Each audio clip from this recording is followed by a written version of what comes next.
അനീഷ് ഇപ്പോൾ എത്ര വട്ടം ജയിലിൽ കിടന്നിട്ടുണ്ടെന്ന് ചോദിക്കുന്നത്. അനീഷ് പറഞ്ഞ 5 തവണ. ഇത് അനീഷിനെ ആരാ എല്ലാ പ്രാവശ്യവും ജയിലിൽ ഇടുന്നതെന്ന് ചോദിക്കുന്നത്. അനീഷ് പറയുന്നത് ഇവരെല്ലാവരും എന്നെ മാത്രമാണ് ജയിലിലിടുന്നത്. ഞാൻ എൻ്റെ ഡ്യൂട്ടിയൊക്കെ കൃത്യമായിട്ട് ചെയ്യുന്നു. ഞാൻ എൻ്റെ ഗെയിം നന്നായിട്ട് കളിക്കുന്നു. ഞാൻ എല്ലാ ഗെയിമും നന്നായിട്ടാണ് കളിക്കുന്നത്. ഞാൻ എൻ്റെ 100% കൊടുത്തിട്ടാണ് കളിക്കുന്നത്. എൻ്റെ വെസൽ ക്ലീനിങ്ങിനായാലും കിച്ചൺ ടീമിലായാലും ഞാൻ പെർഫെക്റ്റായിട്ടാണ് ജോലി ചെയ്യുന്നത്. പിന്നെ ഇവരെന്നെ എന്തിനാണ് വിടുന്നത് എനിക്കറിയത്തില്ല.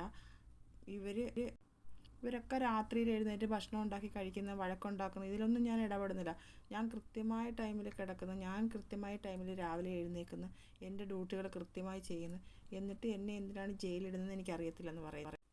ആതിര അനീഷിന് വേണ്ടി വോട്ട് ചെയ്ത ഒരാളാണ്. എന്തുകൊണ്ടാണ് ആതിര അനീഷിനെ ജയിലിൽ വിടുന്നത്? ആതിര പറയുന്നത് തെറ്റിദ്ധരിക്കൽ ഭയങ്കരമാണെന്ന്.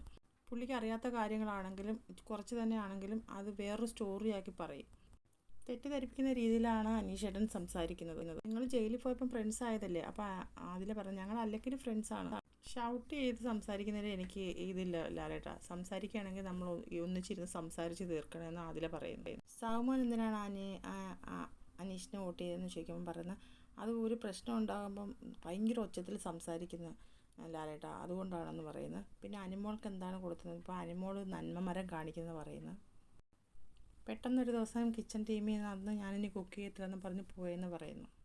അനിമോൾക്ക് വോട്ട് ചെയ്ത ലക്ഷ്മി എന്താണ് വോട്ട് ചെയ്തതെന്ന് വെച്ചപ്പോൾ മാട്രിമോണിയെ പറ്റിയൊക്കെ സംസാരിക്കുന്നതായിട്ടില്ല.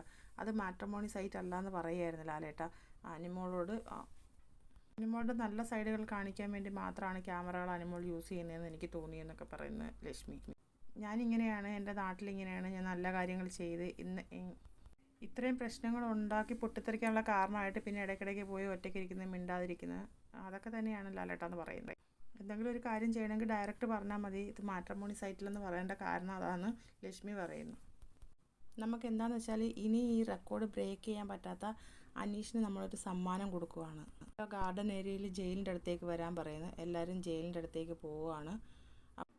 അങ്ങനെ ജയിലിൻ്റെ അടുത്തോട്ട് ചെല്ലുമ്പോൾ ബിഗ് ബോസ് വിളിച്ച് പറയുന്നുണ്ട്. ബിഗ് ബോസിൻ്റെ അനൗൺസ്മെൻറ്റ് വരുന്നു.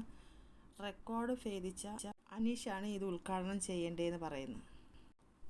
അങ്ങനെ ബിഗ് ബോസ് വിളിച്ച് പറയുന്നത് കേട്ടിട്ട് എല്ലാവരും ജയിലിൻ്റെ അടുത്ത് ചെന്നിട്ട് അനീഷ് ആ നൂല് പിടിച്ചഴിക്കുകയാണ്. അഴിച്ച് അത് ഉദ്ഘാടനം ചെയ്യുകയാണ്. അപ്പോൾ അതിൻ്റെ തുറന്ന് കഴിയുമ്പോഴത്തേക്ക് അനീഷിൻ്റെ മുഖം അങ്ങ് വാടുവാണ്. ബാക്കി എല്ലാവരും ചിരിക്കുകയാണ്. അതിലെഴുതിയിരുന്നത് അനീഷ് ഈ ജയിലിൻ്റെ ഐശ്വര്യം. അത് കണ്ടത് അനീഷിൻ്റെ മുഖം അങ്ങ് പാടി. അങ്ങനെ തിരിച്ചു പോകുന്ന വഴി ലക്ഷ്മി പതുക്കെ പറയുന്നുണ്ട് ഇത് ഗെയിമായിട്ട് കണ്ടാൽ മതിയെന്ന്. അങ്ങനെ എല്ലാവരുടെ ലിവിങ് റൂമിൽ ചെല്ലുന്നു. അപ്പം ലാലേട്ടൻ അനീഷെന്ന് വിളിക്കുന്നത്. അനീഷ് ഇതൊരു ഗെയിമായിട്ട് കണ്ടാൽ മതിയെന്ന് ലാലേട്ടൻ ചിരിച്ചുകൊണ്ട് പറയുന്നു.